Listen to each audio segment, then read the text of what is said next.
رسول اکرم صلی اللہ علیہ وسلم کی شیعہ سنی کے اتفاق کے مطابق جو تدفین ہوئی ہے، تدفین مبارک ہوئی ہے، حضرت عائشہ کے حجرے میں ہوئی ہے.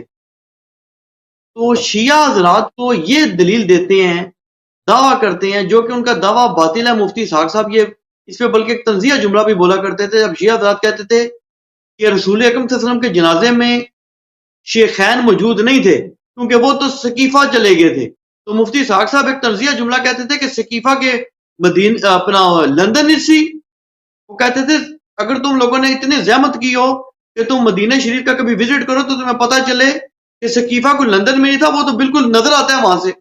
تو وہ کہتے تھے کہ اس میں شامل تھے، لیکن شیعہ حضرات یہ کہتے ہیں کہ شیخین تو جنازے میں شامل ہی نہیں تھے.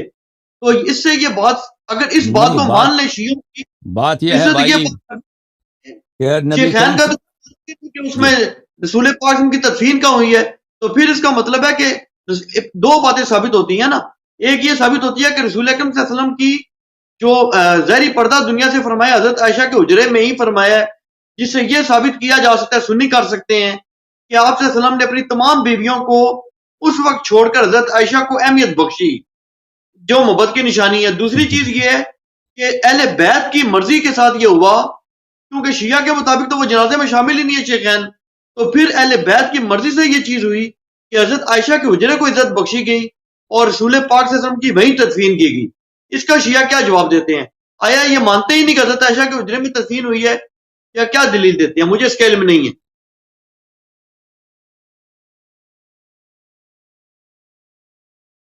دیکھیں میرے بھائی، پہلی بات یہ ہے کہ یہ سب حجرات نہ عائشہ کی تھی، نہ حفصہ کی تھی، نہ سودا کی تھی، نہ زینب بنت جحش کسی کی نہیں تھی. یہ سب حجرات جو تھے نبی کریم صلی اللہ علیہ وسلم کی اپنی ملکیت، ٹھیک ہے نا.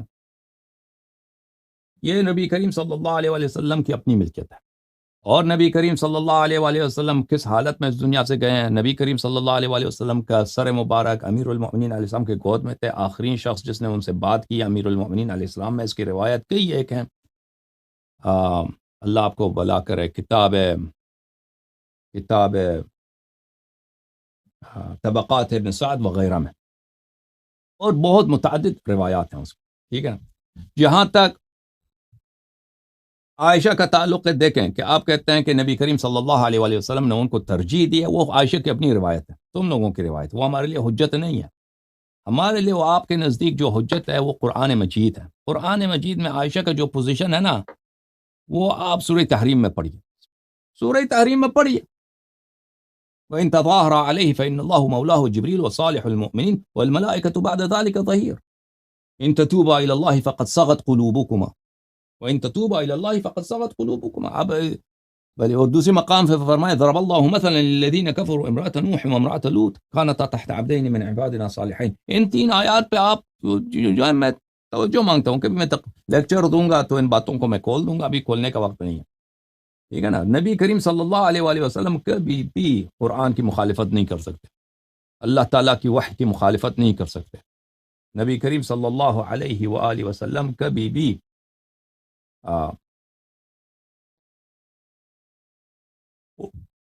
اللہ تعالیٰ کی مخالفت نہیں کر سکتے. ان کا پوزیشن وہی ہے جو قرآن کی پوزیشن ہے، جو سورہ تحریم کی پوزیشن، ٹھیک ہے نا. یہ آپ سورہ تحریم کے ساتھ کسی طرح یہ کافی ہے شیعہ اور مخالفین کے درمیان سب اختلافات ختم کرنے کے لیے سورہ تحریم کافی ہے.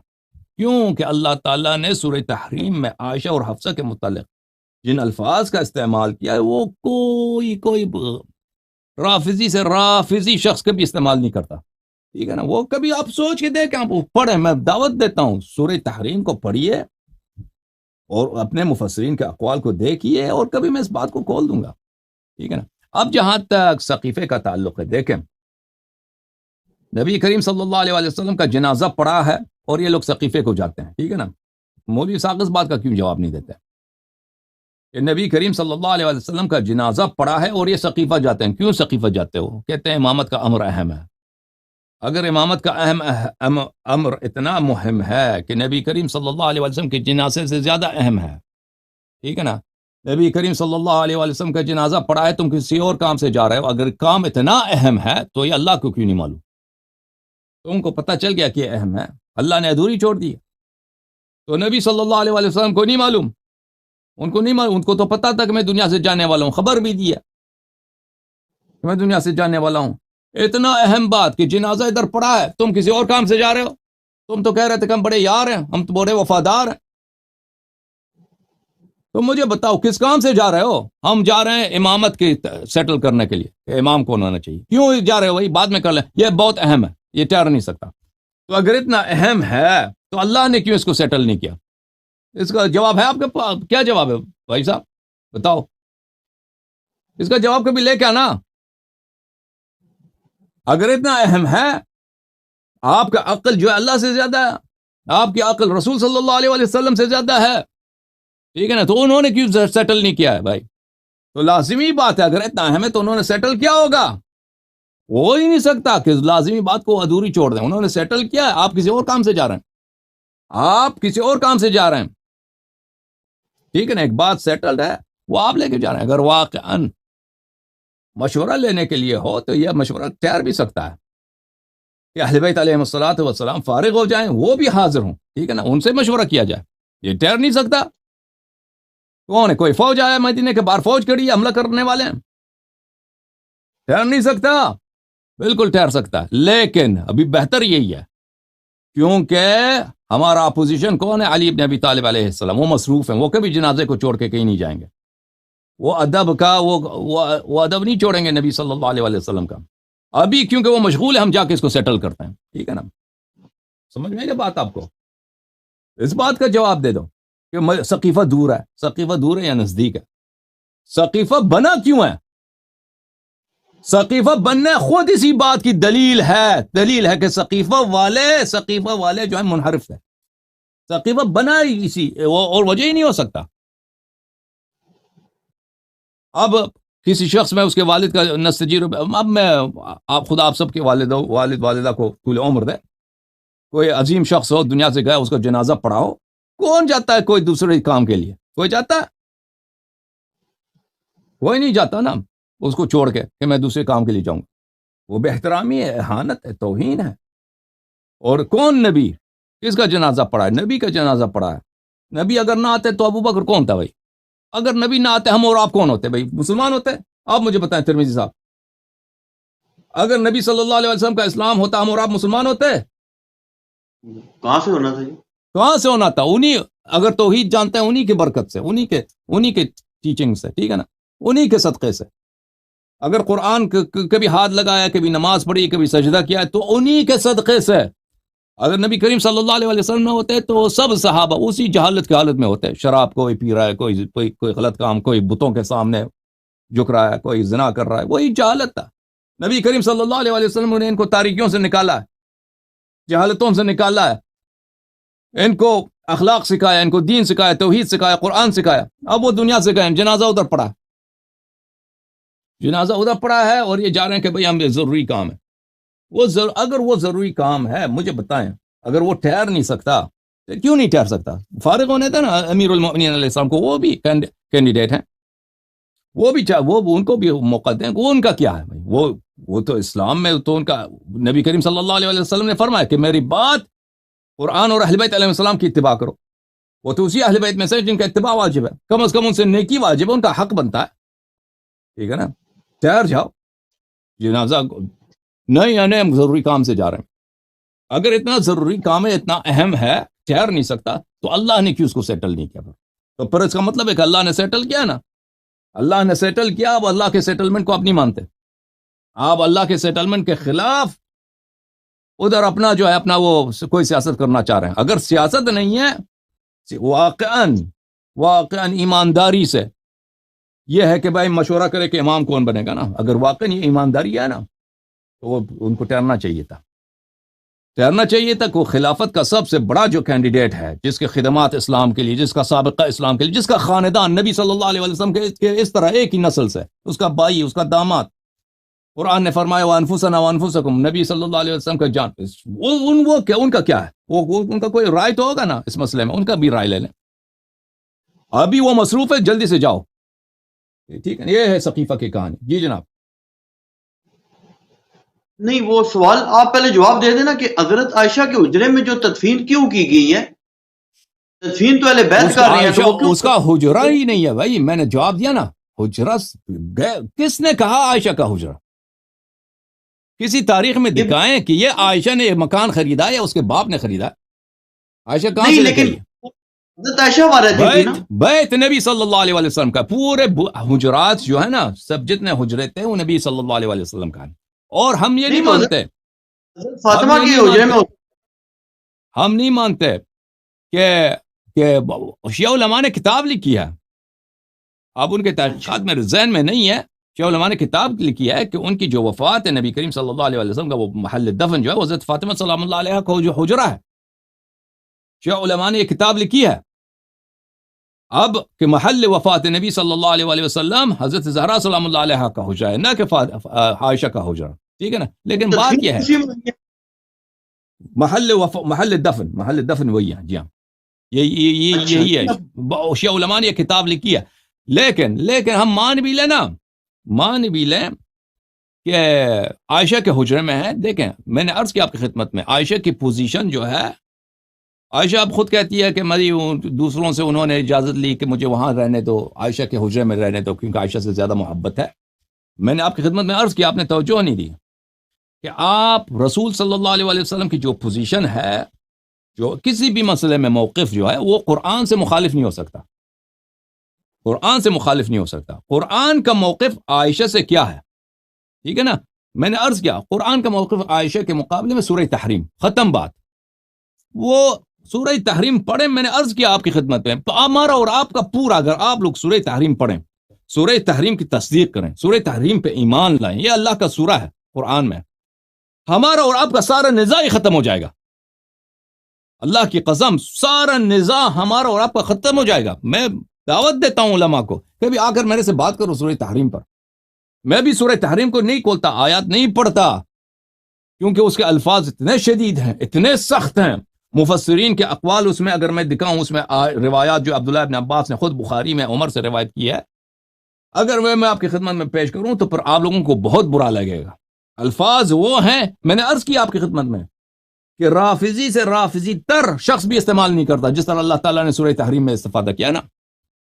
اب میں انشاءاللہ، میں نے عرض کیا آپ کی خدمت میں اس کے متعلق لیکچر دوں گا، لیکن ابھی گفتگو میں اس کو ان کو نہیں نقل کرتا، کیونکہ پھر میں نہیں چاہتا کہ اب یہاں پہ آپ بہت بھاری دل کے ساتھ یہاں سے چلے جائیں. لیکن میں دعوت دیتا ہوں، وہ 3 آیات جن کا میں نے اشارہ کیا کہ ہمارے جو علماء ہیں، محترم خطباء ہیں، علماء ہیں جو پڑھتے ہیں، اس باتوں کو سن رہے ہیں، ان آیات پہ توجہ دیں. پھر فخر رازی کی تفسیر آپ دیکھ لیے، ضرب اللہ مثلا للذین کفروا امرأۃ نوح وامرأۃ لوط. یہ کس کی طرف اشارہ ہے؟ یہ کیا کنایا ہے؟ پھر پڑھیں اپنی تفاسیر کو. یہ تو اللہ کی، یہ کوئی شیعہ حدیث تو نہیں ہے، یہ اللہ کی کتاب ہے. اپنی کتابوں کو دیکھیں، پھر وہ روایات دیکھیں بخاری میں کہ یہ آیات کس کے شان میں نازل ہوئی ہیں. سبحان اللہ، سبحان اللہ، سبحان اللہ. مزید جناب. جی علامہ صاحب اجازت دیں تو پھر وہ جو آپ نے بات کی تھی نا ثقیفہ والی، اس پہ میں اہل سنت کا موقف تو پیش کر دوں نا آپ کی خدمت. جی بسم اللہ، بسم اللہ. اہل سنت سر ایک بات کرتے ہیں، ایک تو یہ دلیل جو آپ نے کہا نا کہ حضرت ابو بکر جو تھے، ان کی کیا دلیل ہے، اللہ تعالیٰ نے کیسے چھوڑ دی ہے. یہ کہتے ہیں جی اللہ تعالیٰ نے اس طریقے سے نہیں چھوڑ دیا کہ بالکل ہی بغیر کو بتائے چھوڑ دیا، بلکہ آپ سے وسلم نے بالکل کلیئر صحیح حدیث میں بتایا ہے کہ اللہ اور امت کبھی ابو بکر کے علاوہ کسی پہ راضی نہیں ہوگی، پہلی چیز. اور پریکٹیکلی کہتے ہیں ہوا بھی یہی. دوسری بات جو آپ نے فرمائی نا کہ یہ لوگ چلے کیوں گئے تھے چھوڑ کے، اس میں جو میں نے سنا ہے، مجھے نہیں پتا اس کی سند کیسی ہے، میں جہل آدمی ہوں، اللہ کی ذات بہتر جانتی ہے، آپ عالم ہیں، آپ بہتر بتائیں گے یا دیگر علماء دیکھیں گے. اس میں یہ آتا ہے، اور یہ بات بالاتفاق ہے غالباً، کہ یہ جو گئے ہیں نا یہ لوگ، یہ تو ان کے تو وہم گمان میں نہیں تھا. ہو کیا رہے، وہاں پہ انصار کے 2 قبیلوں نے تلواریں نکال لی ہیں، جس میں ایک وہ بڑے جلیل القدر صحابی سعد بن ابی عبادہ ہیں. تو وہ کہتے ہیں جی ان کو تو پتہ ہی کوئی نہیں، ان کا تو وہم گمان میں نہیں، ان کے پاس کون سی غیب کا علم ہے. ان کو تو کسی نے آ کے بتایا کہ تم یہاں جنازے رسول پہ بیٹھے ہو، ادھر تو امت کا بیڑا غرق ہونے لگا، تلواریں چلنے لگی ہیں، جہالت کا دور واپس آنے لگا ہے. یہ وہاں پہ پہنچے ہیں، ان کا تو وہم گمان میں نہیں تھا کیا سے کیا ہو جائے گا، یہ تو اس لیے گئے ہیں. جی اب وہاں دیکھیں جا جو کے آپ کرنے کے لیے پھر کہا جی ابو بکر سینئر ہیں، بزرگ ہیں، ان کو بنا لو. بلکہ ابو بکر نے کہا میں نہیں بنتا ہوں، تو عمر کو کہا تم بن جاؤ، عمر نے کہا جی میں نہیں بنتا ہوں، آپ سینئر ہیں آپ بن جائیں. تو انہوں نے جان چھڑائی وہاں پہ کہ ہم مسلمانوں کے سنبھالیں کس طرح، تلواریں نکال کر لے آئے ہیں. اور حضرت سعد بن عبادہ کے بارے میں تو آتا ہے کہ وہ تو ان سے آخر تک ناراض رہے، تو وہ ان کا کیا قصور بنتا ہے؟ ہاں یہ البتہ ضرور ہے کہ حضرت ابو بکر کے بارے میں اہل سنت کا موقف ہے کہ آپ صلی اللہ علیہ وسلم نے پہلے ہی بتا دیا تھا کہ امت اور اللہ دونوں کبھی اتفاق کریں گے نہیں کسی پہ ابو بکر کے علاوہ. اور غالباً کسی عورت کے بارے میں بھی تھا کہ وہ آئی تھی تو انہوں نے کہا کہ میرے بعد آؤ تو ابو بکر کے پاس آ جانا، اس قسم کی کوئی چیز. دیکھیں وہ جو آپ جہاں تک اس حدیث کا تعلق ہے یا اب اللہ والمؤمنون الا ابا بکر، کہ نبی کریم صلی اللہ علیہ وآلہ وسلم عائشہ کہتے ہیں اپنی مرض موت میں کہا کہ خط لے کے آؤ کہ میں کوئی وصیت لکھ دوں، پھر کہا کہ نہیں چھوڑ دو، یا اب اللہ والمؤمنون الا ابا بکر، کہ اللہ تعالیٰ اور مومنین کسی اور کو قبول نہیں کریں گے سوائے ابو بکر. وہ وصیت لکھنے کی ضرورت ہی کیا ہے؟ وہ میں آپ کو دکھا دوں. اور پھر پریکٹیکلی ہو بھی گیا نا سر. کہاں ہو گئی؟ آپ خود ابھی کہا کہ سعد بن عبادہ نے ان کو نہیں مانا. نہیں وہ تو ایک مطلب ہے کہ بالآخر بند تو گئے نا. یعنی آپ اگر وکیپیڈیا بھی کھولیں وہ کہے گا جی پہلا خلیفہ کون ہے؟ ابو بکر ہے. جی ہاں. تو پہلی بات یہ ہے کہ یہ کوئی وصیت نہیں. آپ کہہ رہے ہیں کہ امت کو انہوں نے نہیں بولا. ایک پرائیویٹ کنورسیشن ہے. عائشہ اس کا راوی بھی عائشہ ہے. ابھی مجھے مل جائے نا اللہ والمؤمنون، یہ بخاری میں ہے.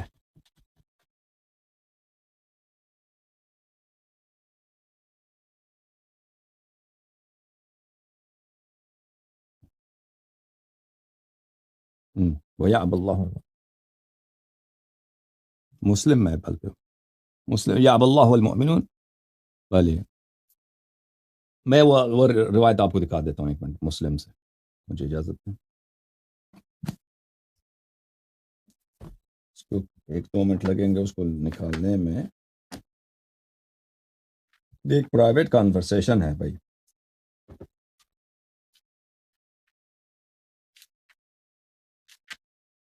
یہ امت کے ساتھ گفتگو نہیں ہو رہی ہے.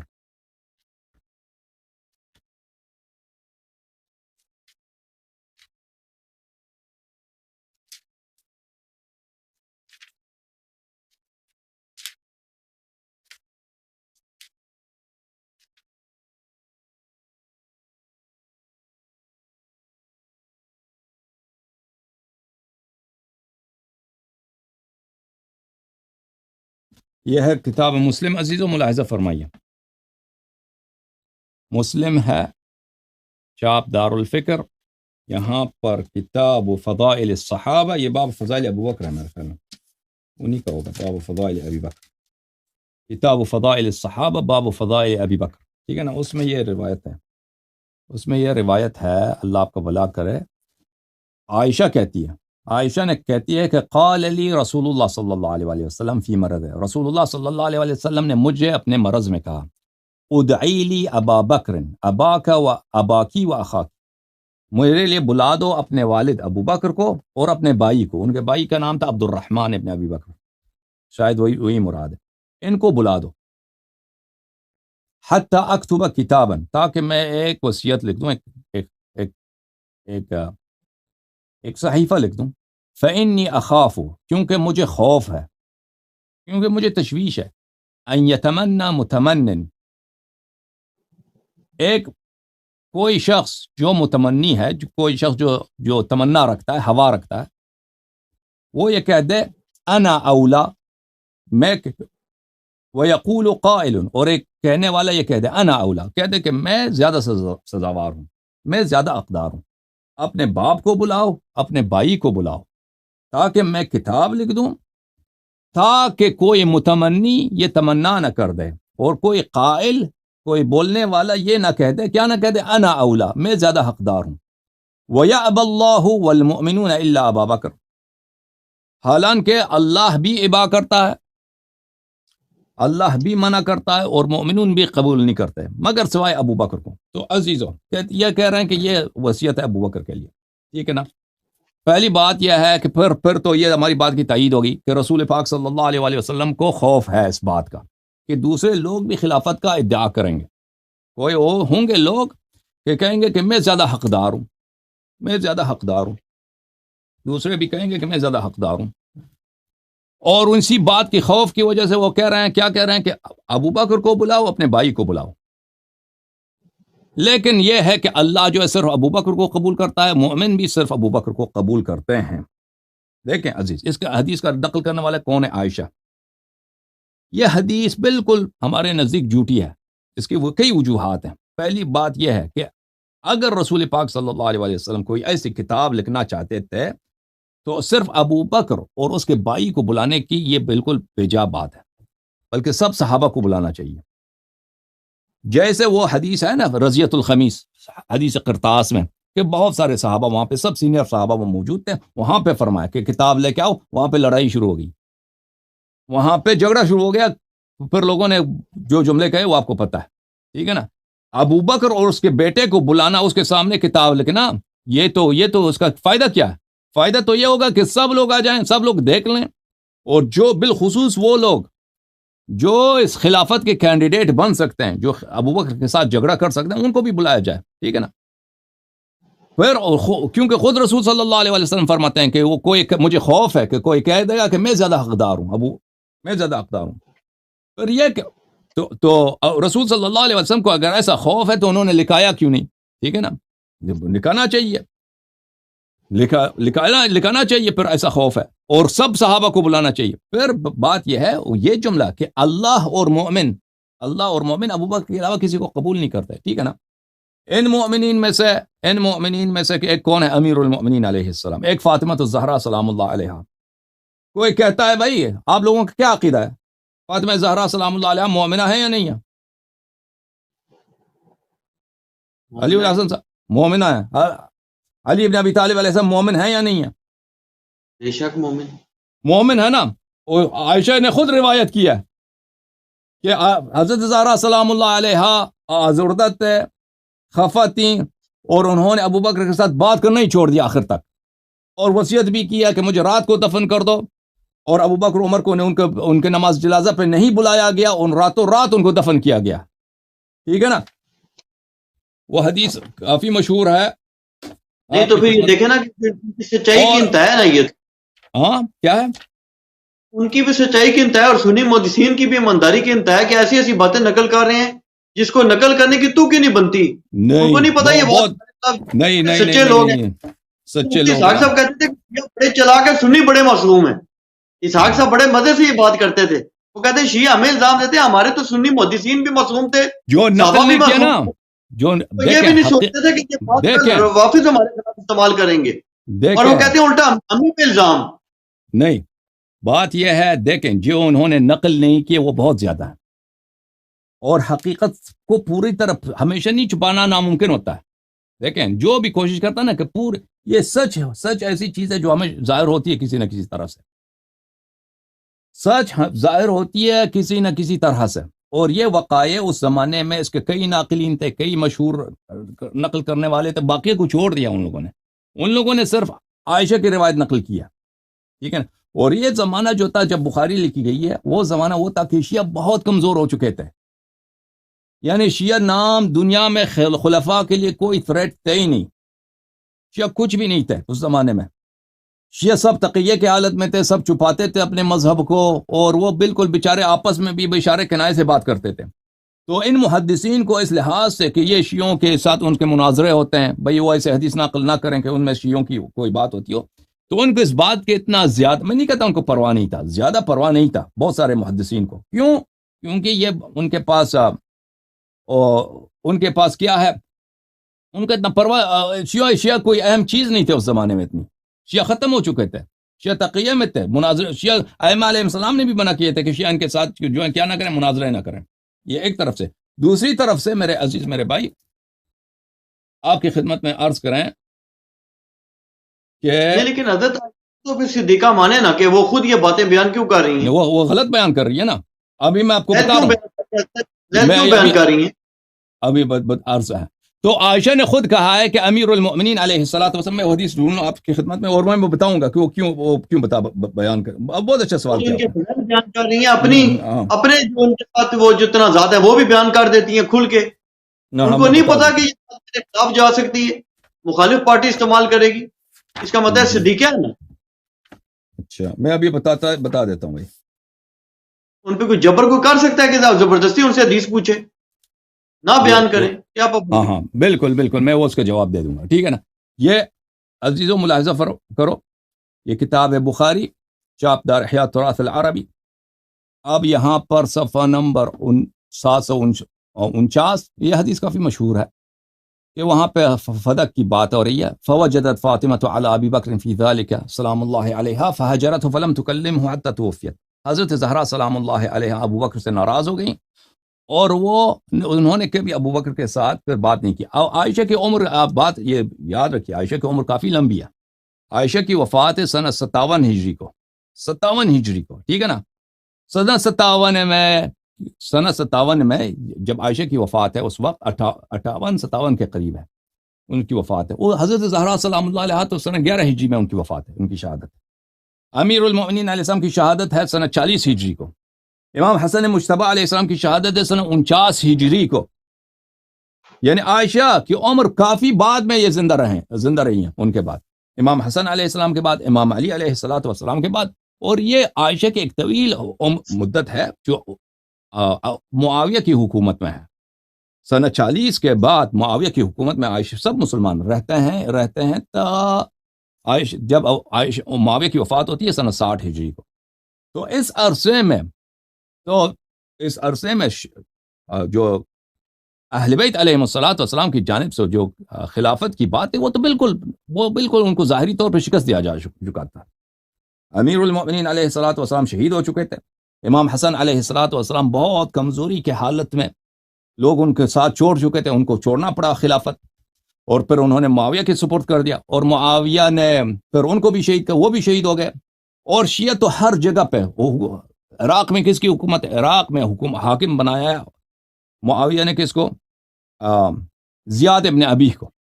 زیاد ابن ابی ایسا شخص ہے جو چن کر شیعوں کو ہر گاؤں سے جمع کر کے وہ قتل کرتا ہے، ٹھیک ہے نا. تو یہ ایک ایسا دور تھا کہ شیعہ تو بالکل تباہ ہو چکے تھے، شیعہ بالکل ختم ہو چکے تھے. لذا یعنی شیعوں کی جانب سے ابو بکر کی خلافت کے وہ رد کر رہے ہیں، ابو بکر کی خلافت کو نہ مانے، یہ تو باتیں بالکل ختم ہو چکی تھی. شیعہ ہر جگہ چھپاتے تھے کہ ہم شیعہ ہیں. بھائی اگر کسی کے متعلق شک بھی ہوتا تھا یہ شیعہ، وہ خط اس کا سر قلم ہو جاتا تھا، ٹھیک ہے نا. امام حسین علیہ السلام مدینے میں ہیں لیکن وہ نہ خطبہ دیتے ہیں، نہ وہ لوگ ان کے پاس رجوع کرتے ہیں، وہ بیچارے نہ ان سے کوئی روایت نقل کرتا ہے. بالکل مظلومیت تنہائی کی حالت میں رہتے ہیں، ٹھیک ہے نا. بنی ہاشم مظلومیت تنہائی کی حالت میں رہتے ہیں، ان پہ بالکل سایہ ہے، سلطہ ہے، بالکل تلوار ان کے گردنوں پہ. کن کا؟ بنی امیہ کا. دنیا بنی امیہ کے ہاتھ میں. تو ان حالات میں دیکھیں حالات مختلف ہوتے ہیں. ابھی ہم اور آپ رہتے ہیں نا، مناظرہ تو ہوتا ہے ہم لوگوں کا. تاریخ میں حالات بہت مختلف ہوئے ہیں کہ اگر بعض مواقع پر عائشہ نے ایسی باتیں کہی ہیں کہ اس کے باتوں میں اعتراف ہے، کیونکہ اس وقت میں ان کو تھریٹ کا احساس نہیں تھا، ان کو خطرہ کا احساس نہیں تھا کہ وہ بعض باتیں نقل کرتی ہیں. اس کے علاوہ عائشہ کا مخالفت بھی ہے معاویہ سے. عائشہ بعد میں معاویہ کا شدید مخالف بن چکی تھی، کیونکہ وہ چاہتی تھی کہ معاویہ اپنے بعد یزید کو جانشین تعین نہ کرے. اور کس کو جانشین تعین کرے؟ کون خلیفہ بن جائے؟ عبد الرحمن ابن ابی بکر. خلافت دوبارہ ابو بکر کے خاندان میں آ جائے. تو عائشہ اس لحاظ سے بھی معاویہ کا شدید مخالف تھا.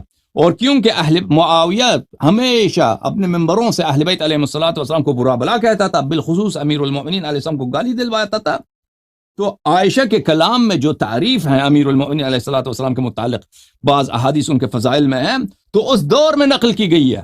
وہ حب امیر المؤمنین علیہ السلام میں نقل نہیں کی گئی ہے. وہ ایک خاص ایک سیاسی ماحول تھا کہ دیکھو معاویہ جس شخص کو گالی دیتا ہے وہ کتنا اچھا آدمی ہے. معاویہ کی تضعیف کے لیے تھا، معاویہ سے مخالفت کے لیے. اور یہ ایک سیاست تھی. سیاست کیا تھا کہ معاویہ اپنے بعد خلیفہ چاہتا کس کو؟ یزید کو. سنہ 49 سے یعنی سنہ 50 سے پہلے معاویہ نے بیعت لینا شروع کیا تھا اپنے بیٹے یزید کے لیے، حالانکہ اس کو حق نہیں تھا. جو معاہدہ تھا وہ تھا امام حسن علیہ السلام کے ساتھ، وہ یہی تھا کہ وہ اپنے بعد خلیفہ تعین نہیں کر سکتا، لیکن وہ خلیفہ تعین کرنا کے چکر میں تھا، اس کے لیے بیعت جمع کر رہا تھا. تو عائشہ اس کے مخالف تھی. اچھا تو اس دور میں اگر بعض روایت نقل ہوئی ہیں تو اس لیے نقل ہوئی ہیں. اچھا اس کے علاوہ میں آپ کی خدمت میں عرض کروں اس حدیث میں کیا ہے. اس میں حدیث میں یہ ہے, آپ کہہ رہے ہیں کہ نا کہ یعب اللہ والمؤمنون الا ابا بکر, کہ مؤمنین اللہ اور مؤمنین ابو بکر کے سوا کس کو قبول نہیں کر سکتے. تو بھائی آپ خود کہہ رہے ہیں کہ فاطمہ زہرا سلام اللہ علیہا مؤمنہ ہے. رسول اللہ صلی اللہ علیہ وسلم نے فرمایا سیدۃ نساء اہل الجنہ. وہ تو ابو بکر کو خلیفہ نہیں مانتی, ابو بکر کو ایک ظالم مانتی, کیونکہ اس ناراض ہیں اسی بات پر کہ فدق کو انہوں نے چھین لیا. ٹھیک ہے نا. اس کے علاوہ امیر المؤمنین علیہ الصلوۃ والسلام وکان لعلی علیہ السلام وجہ بل فلما توفیت فاطمہ استنکر وجوہ الناس فالتمس مصالحة ابی بکر ومبایعته ولم يكن يبايع ابا بکر تلك الاشهر. اور جب تک حضرت زہرا سلام اللہ علیہا 6 مہینے زندہ تھی تو امیر المؤمنین علیہ السلام نے ابو بکر کے ساتھ بیعت نہیں کیا تھا. جب وہ وفات ہوئی ہیں تو پھر یہ عائشہ کا کلام ہے, خوب توجہ دیں, کہ پھر انہوں نے ابو بکر کے ساتھ صلح کرنے کی کوشش کی, اور وہ بھی کس لیے, اس لیے کہ لوگ ان کی بات کو نہیں مانتے تھے. اب بات یہ ہے کہ یہ